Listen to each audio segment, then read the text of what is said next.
You are listening to the Central Indiana Sports Report, episode 136.1, our boys basketball scoreboard for Thursday's games in Blackford, Delaware, Grant, Howard, Madison, Tipton, and northern Hamilton counties, with Friday's game predictions with Tipton Tribune and Elwood call leader sports editor Michelle Garmon.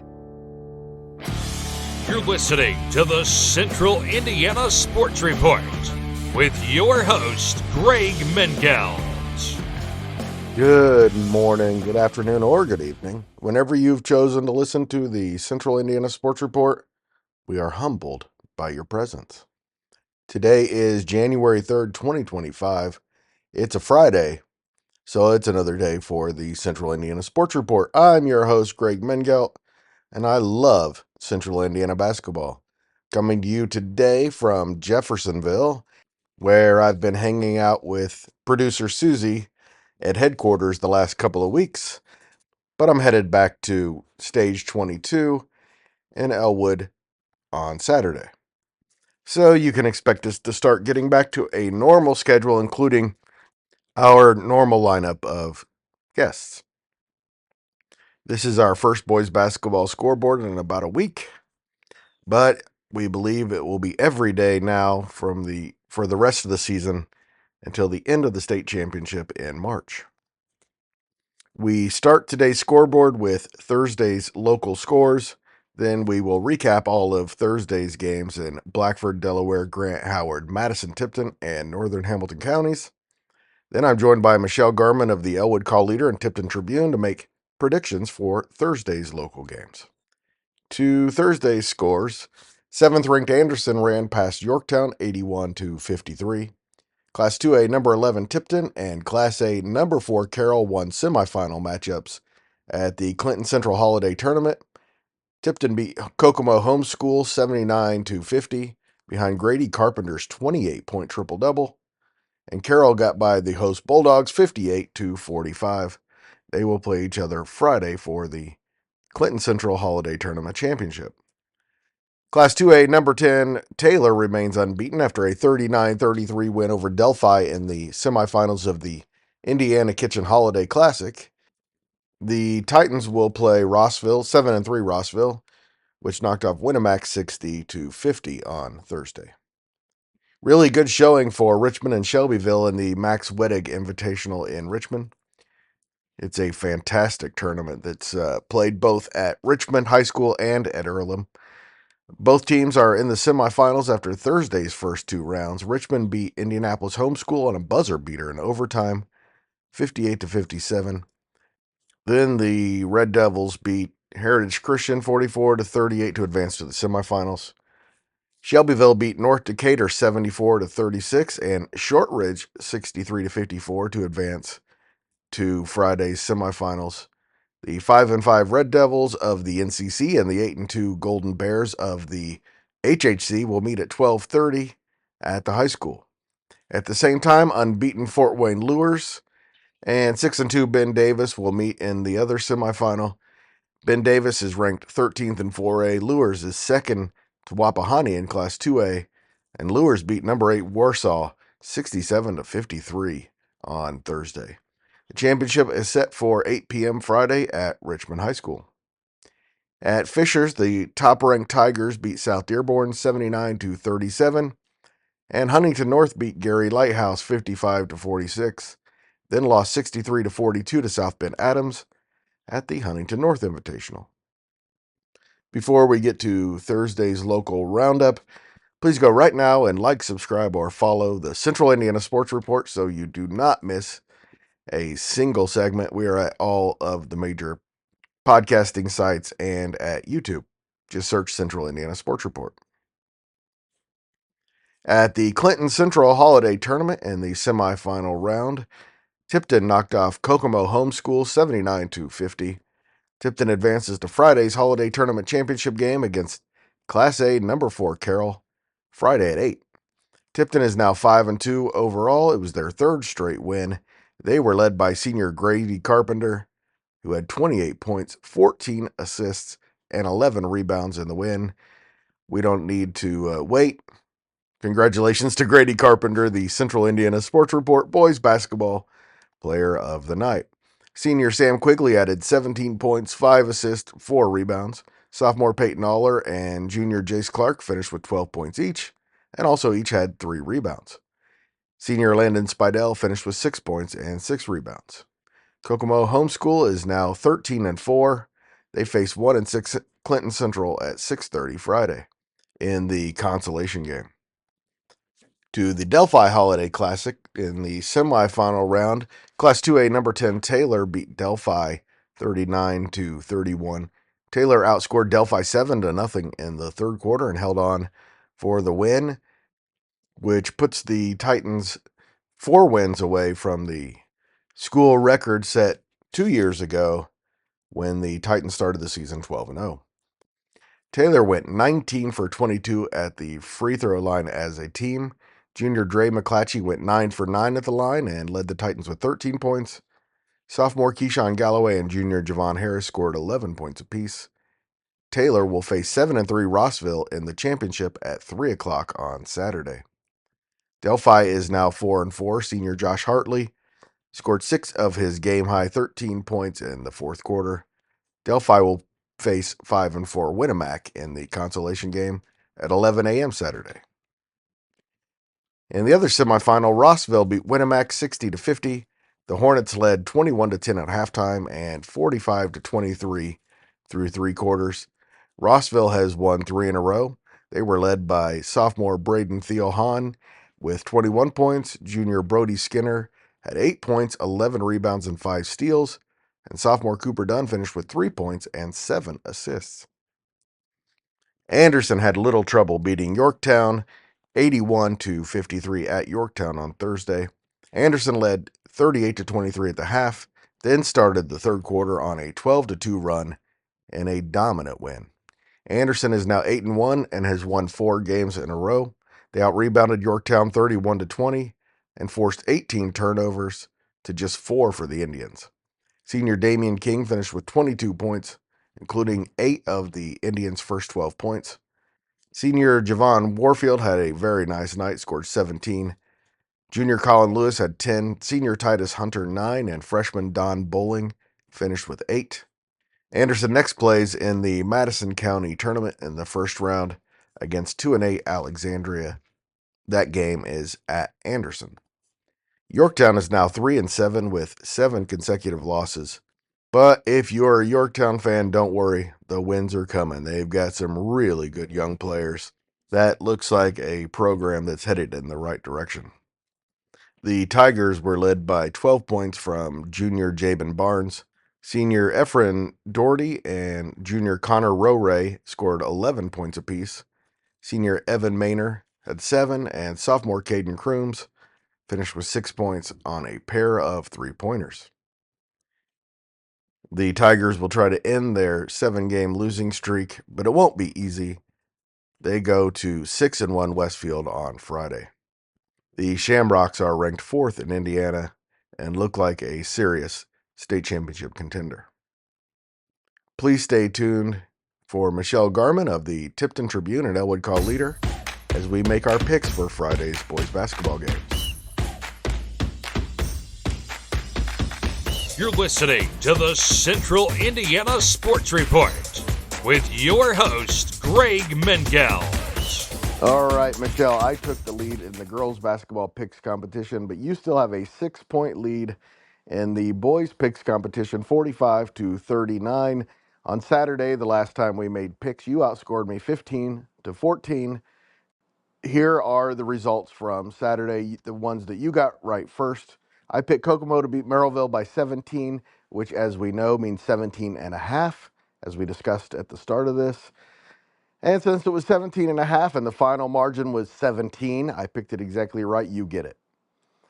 I said Greenwood Christian by 3 over Blackford. You said it would be more. They won by 8. I picked Sheridan by 33 over North White. You said it would be more. It was 48. I said Columbus East by 14 over Yorktown. You said it would be close, and it was 61-60. I said Hamilton Heights by 19 over Trinity Lutheran. You said it would be more. It was 23. I picked Liberty Christian. You took Brownsburg. You got 5 points on that one. And I picked Providence, and you picked Delta. So you got 5 points on that one. The ones that I got right, I picked Mississinawa by 15 over Madison Grant. You said more. The final margin was 13, so really close one.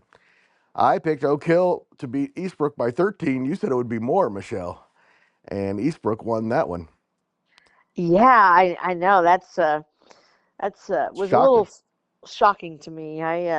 You know, we said the night before, I actually said to you, don't be surprised if Eastbrook makes this a game because we always see weird things in the Grant 4. Yeah. I said Frankton by a point over Monroe Central. You said it would be more. You waffled on that one. You could have had 5 points. Monroe Central won that one. I said Pendleton Heights by 13, and we've established that means 13 and a half. Michelle said it would be more. It was exactly 13, so I got that one right. I picked Wapahani by 23 over Jay County. It looked like it was going that way early, Michelle, and then Jay County outplayed Wapahani the rest of the way and won by 4. So I Did got County beat Wapahani? no. Wapahani beat Jay County by 4. They By outplayed 4. them. Okay. They outplayed them the rest of the way after the score was, I believe, 20-3, Yeah. and the Wow. final score ended up 50-46. So I got that one. I picked Cecina to beat Muncie Central by a point. You said it would be more. Muncie Central won by 2. Oh, that one's yours. I got that one wrong, Michelle. So it scores 46-38. It just changed, despite Yeah, no games and being played. I did waffle on that Franklin Monroe Central, but I should have went with Monroe Central. Yeah. I just didn't want to bet against the Eagles like 2 or 3 times in a row. So I know.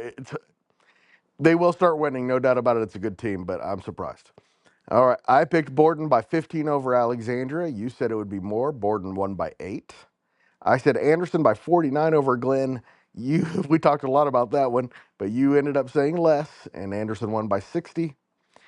I predicted Metropolitan by 5 points over Western. You said it would be closer. Metropolitan won by 12. And I picked Western Boone. You took Tri Central. Unfortunately, J. Jankowiak was injured in the game, and Western Boone came back and won, so I got 5 points. yeah, I know when you did that. Then when Cam sent me his stuff and told me about Jay, I was like, ooh, like if he hadn't gotten hurt, and that's why I said that sometimes it's so hard to pick over the holidays because too, you never know if a player's gotten. You just don't hear any scuttle because Right. school's out, they're on vacation, so you don't know if somebody's getting injured in practice or if somebody like I didn't know Logan Yance was going to be on family vacation and miss the tournament. So those are little things that you don't know that when that happens can make a difference, especially in a game that you can be close. Here are Friday's games, Michelle. Tipton won, as we talked about earlier in the podcast, over Kokomo Homeschool on Thursday, and now face Class A number 4 Carroll. Tipton is 5-2. Carroll is 7-0. This is the Clinton Invitational Championship game, and I say Tipton by 4. Clinton Central Holiday Tournament. Yeah. It's interesting because the last time these two teams played in this tournament, Tipton won. I saw the game tonight. Tipton knocked down. They hit a season high 7 3-pointers. I did not watch the Carroll game, but I do know that on the stream they were saying that Tipton and Carroll were both suffering from the same thing in their perimeter shooting. Their 3-point shooting was subpar to start the season, and Tipton's was improved tonight. One thing I do want to, and I know we're picking, but one thing I do want to give a shout out to is Grady Carpenter had a triple double tonight, He did, folks. yes. 28 points, 11 boards, and 14 assists. And by the way, was still the best defensive player I've seen this year. So yeah, it was, and Sam Quigley played very well, 17 points, 5 assists, 4 rebounds. But they got a lot of contributions elsewhere too. Tipton had a long layoff. They came out a little sluggish. I thought they were lackadaisical on the boards at times. They had some uncharacteristic turnovers too. I will take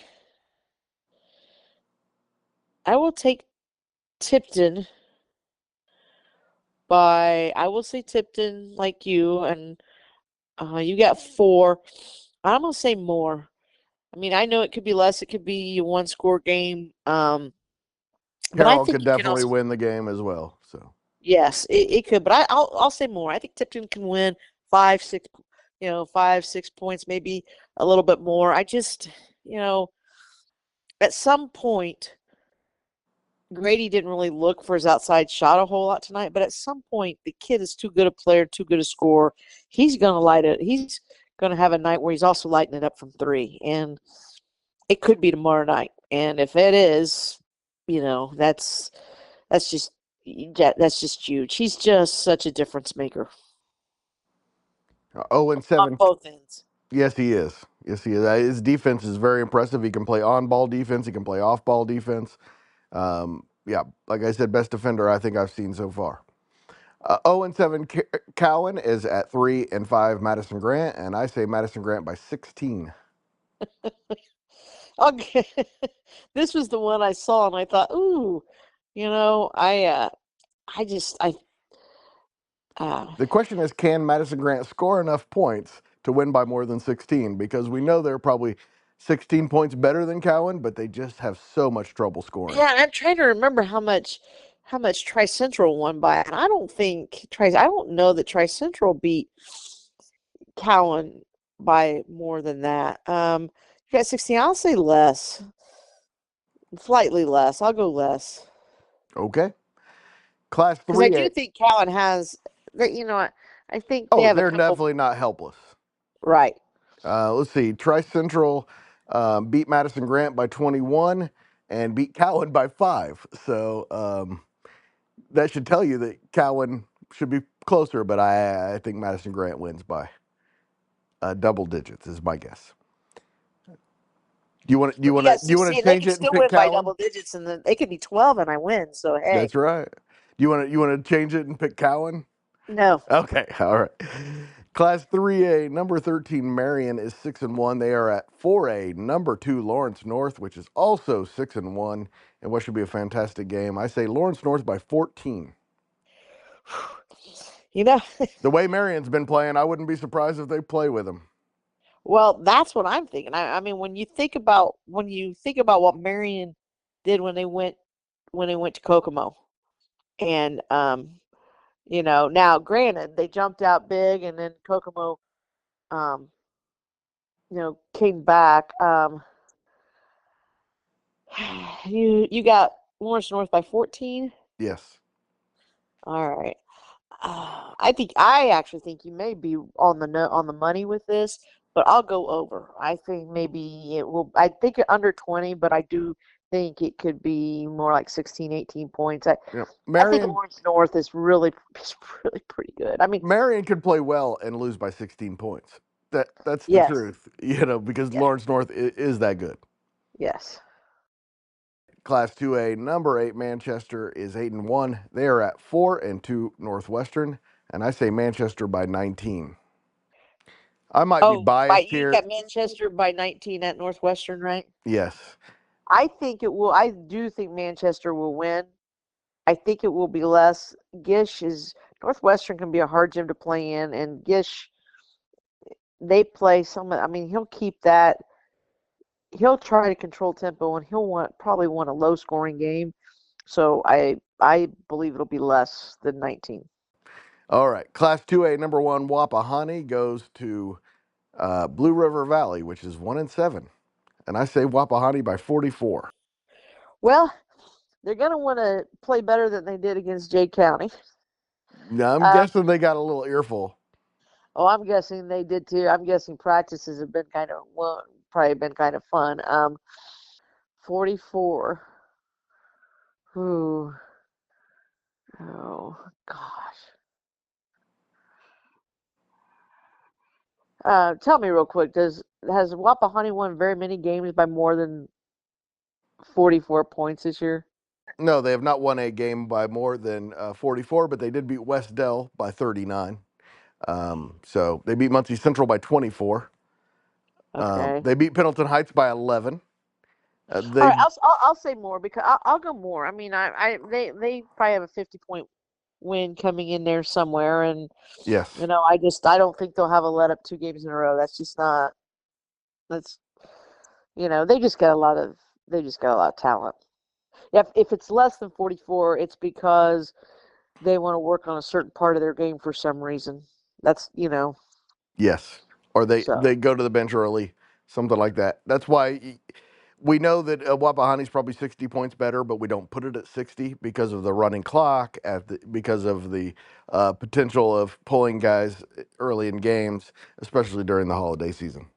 Yeah, and maybe sometimes this is the point in time that you want to work on a delay. You kind of want to work on your layups and free throws type of offense Yes. late in the game.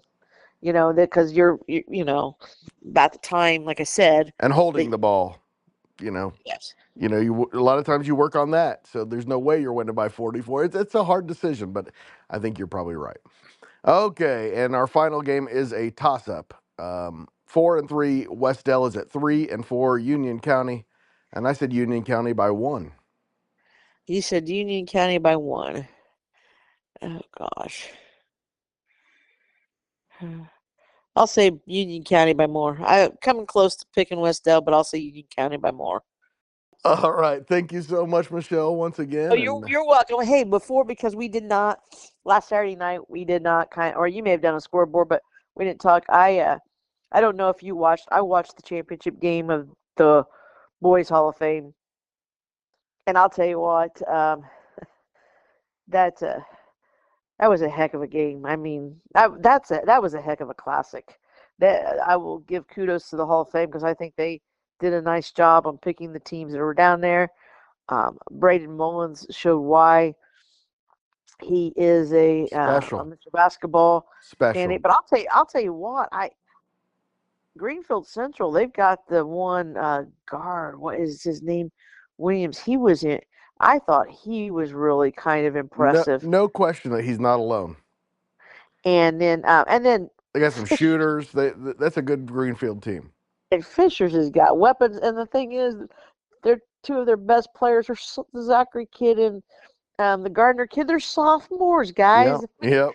There's not going to be any leveling off for Fishers for a while. No, we know a little bit about those guys from around here, don't we?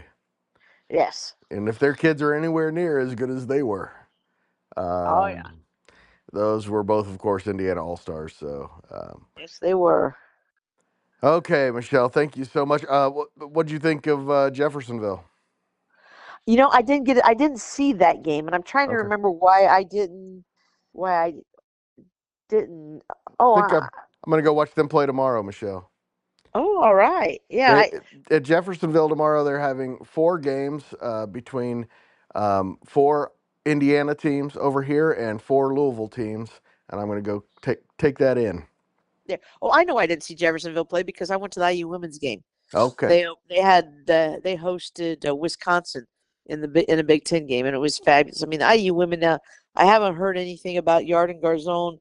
She got undercut late in the game, and I think the NC2A they need to look. And this girl it was like a sliding tackle in soccer, but she didn't have any chance at the ball, and she just took Yarden's legs out from under, and Yarden hobbled off the court. I don't know if it was knee, ankle, and I really think that I know they want to protect the head and the neck, but I think you also need to protect knees, and I think that kind of a foul they also look at for a flagrant too, because then you stop that because the Wisconsin girl had no play at the ball, not a chance at getting the ball. Mm. She just dove, and it was just and she later and she had earlier in the thing she had taken an elbow and used an elbow to an elbowed Garzone near it was not. So I just think that you need to start reviewing. If not, then afterwards I would like to think that the Big Ten would look at the film and send a note to Wisconsin and say, hey, this player, you need to Yep. watch her behavior because it's these It's are why two it's players. why college sports needs a commissioner and always has. Yes. If not a commissioner, somebody who makes those types of rulings. So a Yes. single person. So. Yeah. All right. Thank you so much, Michelle. Of course, we've got so much more coming up, including you and I are about to talk about some college football. All right. Thanks once again to Michelle for joining us, and please go find that her reaction to the college football quarterfinals. That was a lot of fun as well. And thank you for listening. Please go like, subscribe, or follow us. You know what to do. And we could really use your help by you telling a friend about the Central Indiana Sports Report.